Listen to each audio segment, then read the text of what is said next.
j'espère que vous allez bien. On se retrouve aujourd'hui après, comme d'habitude j'ai envie de dire, un petit temps. Mais je crois que ça n'étonnait personne, que je n'ai pas tenu ma parole d'essayer de filmer plus souvent. Mais donc voilà, on se retrouve en ce jour de mai pour un petit point lecture, parce que je crois que c'était nécessaire. Parce que sinon, si je devais tous les présenter en une vidéo après, je crois que ça aurait été un petit peu compliqué. Donc on commence tout de suite, parce que sinon ça va être long. On commence par un livre que je n'ai pas terminé. Et oui, pas parce que je n'aime pas. Hein. Donc c'est de Tal Dugdalen, de Leigh Bardugo, donc ah oui, aux éditions Blossom Books. Donc c'est un livre du Grishaverse, comme vous en doutez, Leigh Bardugo quoi. Et donc vous en doutez aussi, en fait il est en néerlandais. Je le savais en l'achetant, sinon c'est un petit peu bête. Hein. Mais donc voilà, je suis arrivée à là. Et en fait, c'est pas que j'aime pas, j'aime bien, mais disons que j'avais envie d'autre chose. J'avais envie de lire autre chose, du coup j'en ai commencé un autre. Et voilà. J'ai continué, j'ai pas continué en fait. Pourtant ça a l'air bien hein, la suite. Mais en fait, ce qu'il y a c'est qu'il me reste... là je suis à l'avant-dernier compte, mais en fait le dernier il est super gros. Genre en fait les deux derniers ils font quasiment la moitié alors que avant il y en avait genre 1, 2, 3, 4. Il y avait 4 avant. Donc en fait ça me paraît long et voilà, j'avais plus le courage. Mais sinon c'est tout bien. Donc voilà, le premier. En deuxième, je sais plus du tout si je vous en ai parlé de l'Empire des femmes. Du coup d'abord j'ai envie de dire oui et d'après j'ai envie de dire non. Du coup on va dire non. Et je vais aller assez vite parce que c'est un livre qui a quand même beaucoup tourné sur les réseaux. Donc il s'agit d'un livre de Cassandre Lambert aux éditions Didier Jeunesse, c'est bien ça. Et en fait j'ai vu que le tome 2 était sorti il n'y a pas longtemps, donc je pense que je vais l'acheter bientôt. Quand je ne sais pas, mais bientôt. Donc pour faire gros, c'est un peu le monde, pas de l'Antiquité, mais ça s'en rapproche quand même beaucoup de l'Empire romain.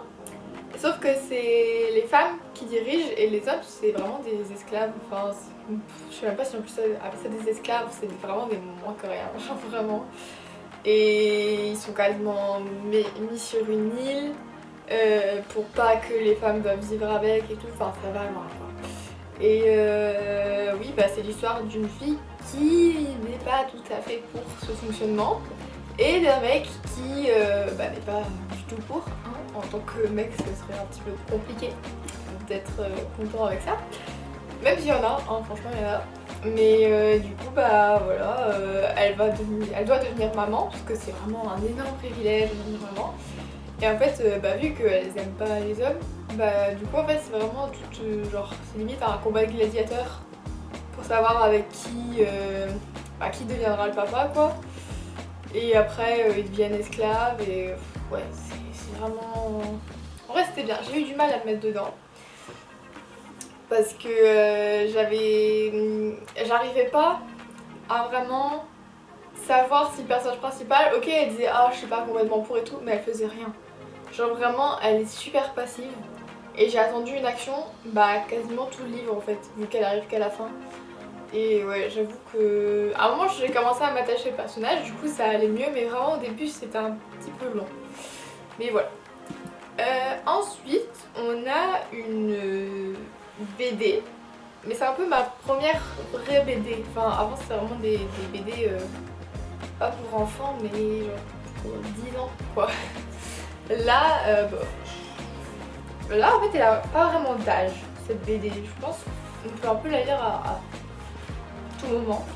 Donc il s'agit de Toutes les princesses meurent après minuit de Quentin Dupion aux éditions Le Lombard. Donc c'est la soirée et la matinée, enfin la journée et la matinée, enfin ouais, une journée on va dire, d'une famille où le papa est souvent absent, où la maman a beaucoup d'autres choses à gérer, où la sœur est dans l'adolescence, a beaucoup de problèmes liés à l'adolescence, enfin voilà. Et un petit garçon qui a un peu du mal à savoir qui il est. Enfin ouais, je pense que c'est un bon résumé. Et donc c'est assez court, hein, ça se lit vite, c'est une BD. Mais franchement, les images, elles sont juste si belles. Enfin juste, voilà, pour pas spoiler un peu, ça c'est le genre d'image. Les couleurs sont magnifiques, c'est un peu en style pastel, tout ça. J'essaie de trouver, parce qu'il y avait un moment, c'était très très joli. Alors là, c'est avec un coucher de soleil, et il est plus... Enfin non, c'est un lever, je pense.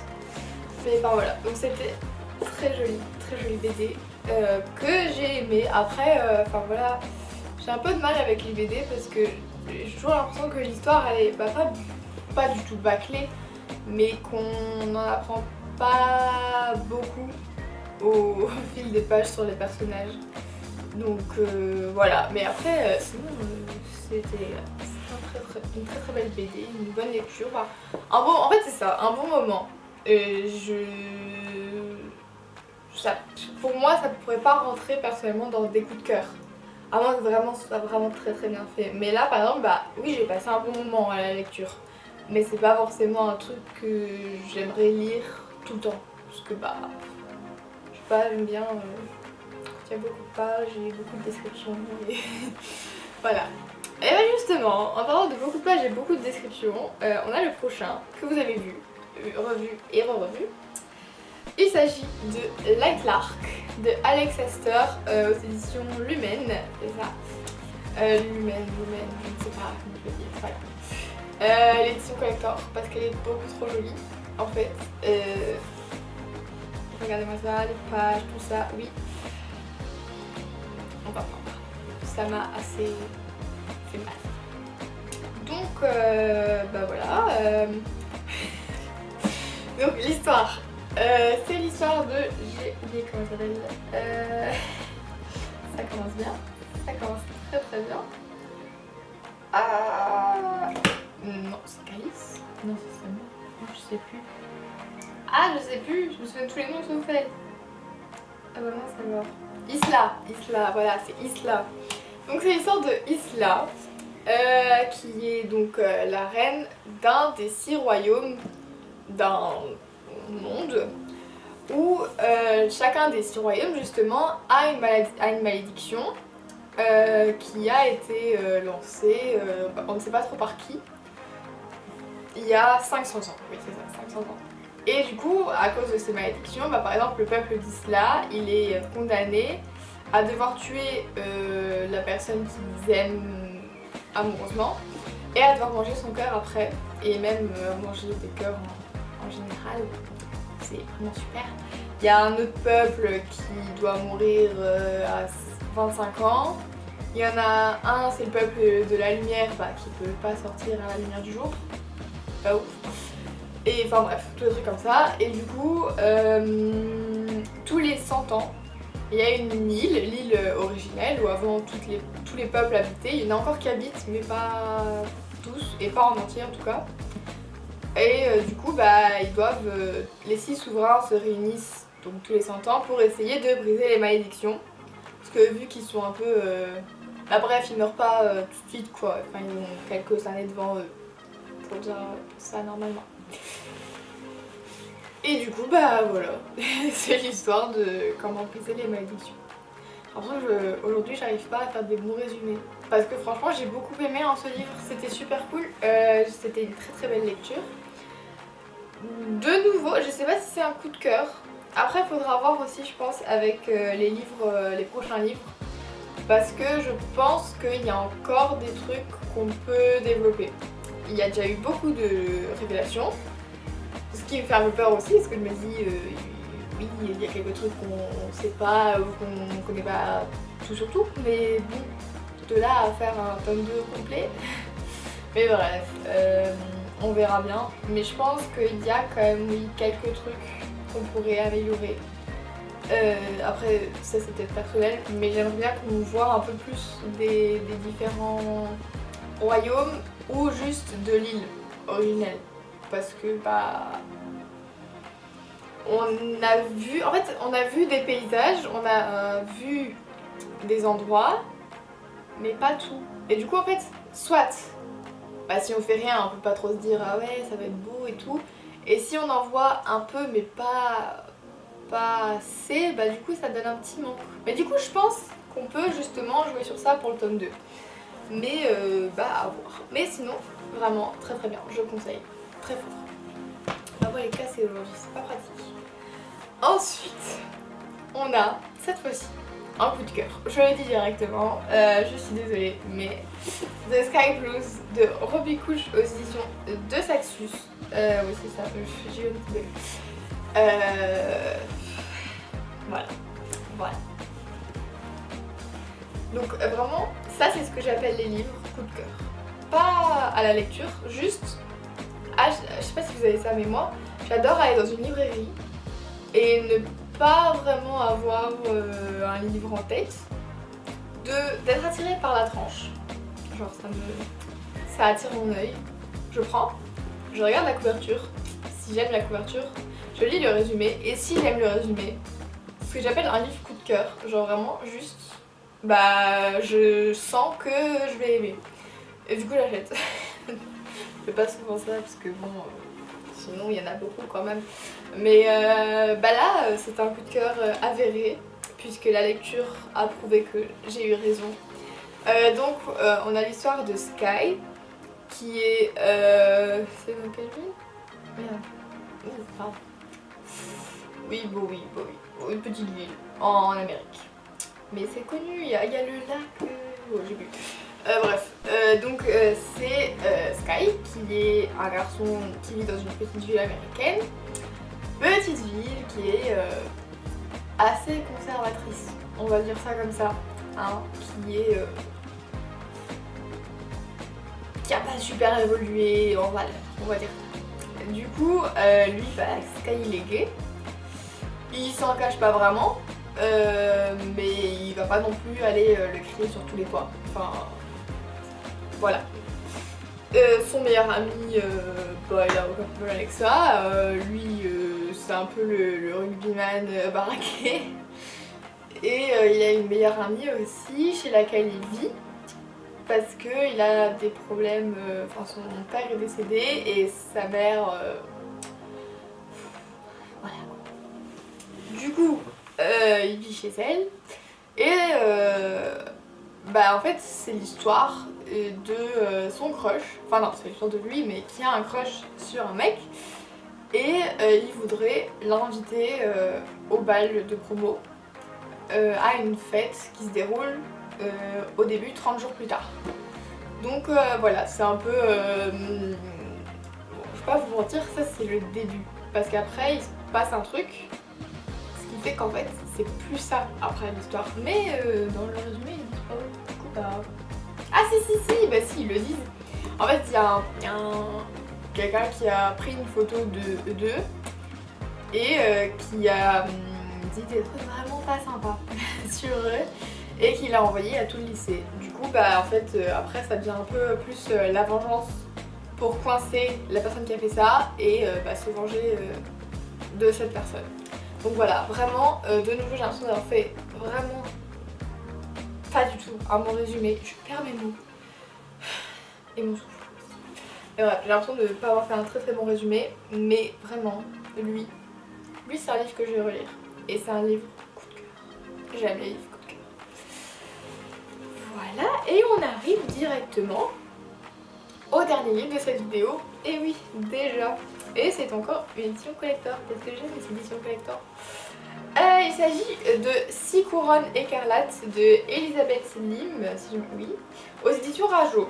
Donc voilà, je vais vous montrer directement. On regarde bien, parce que bon, je vais pas m'amuser à remettre. Hein. Donc ça c'est la couverture intérieure comme j'appelle ça. Ce n'est pas ce nom là mais c'est pas grave. Petite page comme ça, voilà, super. On commence tout de suite avec le résumé. Non je pas dit si j'ai dit.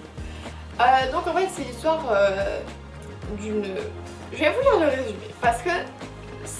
Oui. Une magie ancestrale et interdite coule dans les veines de Shiori. Je sais pas comment on dit son prénom, donc c'est pas grave. La plus jeune des 7 enfants de l'empereur de Kyata. Elle découvre que sa belle-mère en est dotée, elle aussi. Pour l'empêcher de dévoiler son secret, la reine sans nom lui lance un sortilège. Elle transforme ses 6 frères en grues et l'avertit que pour chaque mot qu'elle prononcera, l'un d'eux mourra. Exilée et sans voix, Shuri va devoir se battre pour briser le sort et sauver Kiata d'une terrible conspiration. Pour cela, elle pourra compter sur son mystérieux fiancé, qu'elle avait rejeté sans même le rencontrer. Donc voilà, c'est le résumé. Et vous allez me dire, mais enfin Noémie, es-tu fatiguée au point de ne plus faire les résumés? Eh bien non, pas du tout. C'est juste que c'est un de mes points négatifs pour ce livre. Je vous explique, il y a, si je ne me trompe pas, 555 pages exactement à ce livre. Je suis une fan de fantasy, ça ne m'a pas dérangé du tout. Enfin, le fait qu'il y en ait 555 ne me dérange pas. Sauf que, dans ce résumé, on nous dit quelque chose. Moi, je m'attendais soit à ce que ça se soit déjà passé et que on arrive dans le livre et qu'on découvre une Shuri qui est déjà exilée, qui est déjà sans voix, ses frères ils sont déjà en grue et on suit un peu son aventure et on découvre au fil des pages qu'est-ce qui s'est passé exactement. Non, ça ne commence pas comme ça. Shuri, elle va très bien, elle est dans son petit palais, faire ses petites grues. Puis après, je me suis dit, voilà, on va juste voir le fait. Genre il va se passer un truc et boum, on va découvrir que sa belle-mère et tout. Moi je me suis dit maximum, allez maximum 20 pages d'introduction, tu vois, parce que tu vois, je suis désolée, parce que c'est quand même le résumé. Non, j'ai attendu 110 pages avant que ce qui est dit dans le résumé se passe. Donc en fait c'était limite du spoil. Enfin je sais pas, d'un côté je comprends. Mais pourquoi mettre 110 pages d'introduction? Parce que c'était vraiment long hein, les 110 premières pages. Parce que du coup c'est pas qu'il se passait rien, mais il se passait pas grand chose non plus. Du coup on voit sa belle-mère juste au début, Shuri elle l'aime pas. Moi je me dis, je sais. Enfin, on sait déjà pourquoi elle... Enfin en fait, c'était très bizarre. Et je me dis mais... Allez, il y a quand même des trucs. Ça servait pas à grand chose quoi. Enfin, ouais, vraiment j'ai eu beaucoup de mal dedans. Et j'ai vraiment failli l'abandonner. Mais en plus, j'ai trouvé la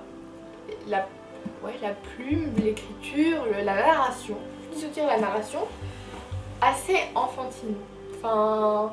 J'ai eu du mal aussi avec ça. Je sais pas si c'est par rapport à la traduction ou si c'est par rapport au fait que ce soit un livre peut-être pour un public plus jeune, mais j'ai regardé, il n'y a pas d'âge dessus. Hein.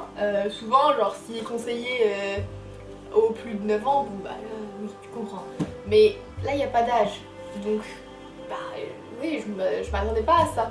Genre c'est au point où, genre par exemple, quand ses frères sont transformés en grues, il est marqué du coup, ah ouais, sa belle-mère elle lance un sort, enfin il est pas marqué comme ça quand même, mais elle lance un sort sur ses frères, à la ligne, enfin non, elles sont transformées en grues, voilà, leurs os se déchirent, leurs muscles, leurs os, bref, ça doit pas faire du bien, et à la ligne, mes 6 frères ont été transformés en grues, point d'exclamation, à la ligne, c'est pas nécessaire. On l'a compris, ils ont été transformés en grues et qu'il y a 6 frères. Enfin, plusieurs trucs comme ça, genre oh non, mais que se passe-t-il? Je veux bien que tu peux pas parler, je suis arrivée. Mais en plus, n'empêche, c'est vrai que quand elle ne savait plus parler, franchement ça allait beaucoup mieux. Hein. Parce que vraiment, elle est... Je suis désolée, hein, mais elle était vraiment chiante. Quand elle parle... Vraiment, les 110 premières pages là, elle dit des trucs pour ne rien dire et elle fait des phrases de 10 mots alors qu'il pourrait y en avoir 2. Donc vraiment, elle parlait tout le temps, mais elle s'en rend compte elle-même, hein, quand elle a plus de voix, elle est en mode ah c'est vrai, je disais quand même beaucoup de choses, j'allais lui dire oui, oui, tu parlais beaucoup. Mais donc quand elle savait plus parler, franchement ça allait mieux, hein, parce que heureusement, son fiancé là qu'elle a rejeté. Heureusement qu'il était là. Parce que franchement, à la fin, je pense que c'est un petit peu grâce à lui que, j'avoue, hein, la fin, parce que j'en ai fait un très mauvais portrait jusqu'ici, mais on va dire les... Ouais, ça c'était déjà dedans. Ouais, franchement, je pense que j'ai lu genre 2 pages en un jour. Genre vraiment. Vous allez me dire, ça va, ça va. Mais en fait, bah non, parce que j'avais plus fait ça depuis longtemps. Parce que bah je fais d'autres trucs et tout, et surtout avec ce livre, hein, j'avoue que j'ai beaucoup d'autres trucs à faire. Mais genre vraiment, et là les 200 dernières pages, j'étais à fond dedans. Vraiment j'étais sur ma chaise, parce qu'en plus j'avais du tulle à côté et mes chats ils adorent le tulle, du coup j'avais pas envie qu'il arrache. Du coup je suis restée sur ma chaise de salle à manger qui n'est pas... Enfin si, confortable, mais pas pour rester dessus 1h30 quoi. Et vraiment, j'ai pas arrêté. Je l'ai lu comme ça, alors que bah je devais faire autre chose. Non, j'ai lu la fin. Donc vraiment, oui, donc je me répète, hein, mais la fin c'était bien. Même si bah, ça me saoule un peu, mais il y aura un tome 2. Enfin j'espère oui et non. S'il n'y a pas de tome 2, ça m'arrange. Mais logiquement, il y aura un tome 2. Ouais, donc soit... Ah non, mais je suis... Ouais. Ouais, bah franchement, je sais pas ce qui va se passer dans le tome 2. Parce que bah... Le plus gros est fait, hein. Enfin, non, mais... Je sens que ça va encore être tiré en longueur. Et je sais même pas si je vais l'acheter le tome 2. Mais la fin était bien. Donc voilà, c'est fini pour cette vidéo. Je me suis rendu compte que j'ai un petit peu cassé les livres que je viens de vous présenter. C'est pas de ma faute, hein. Mais donc j'espère que cette vidéo vous aura plu, que vous avez pu vous faire quand même un avis sur les livres. Et pas exactement le mien, parce que c'est vrai que j'ai été très méchante avec le dernier. Mais donc voilà, je vous dis à la prochaine pour une nouvelle vidéo. Bye!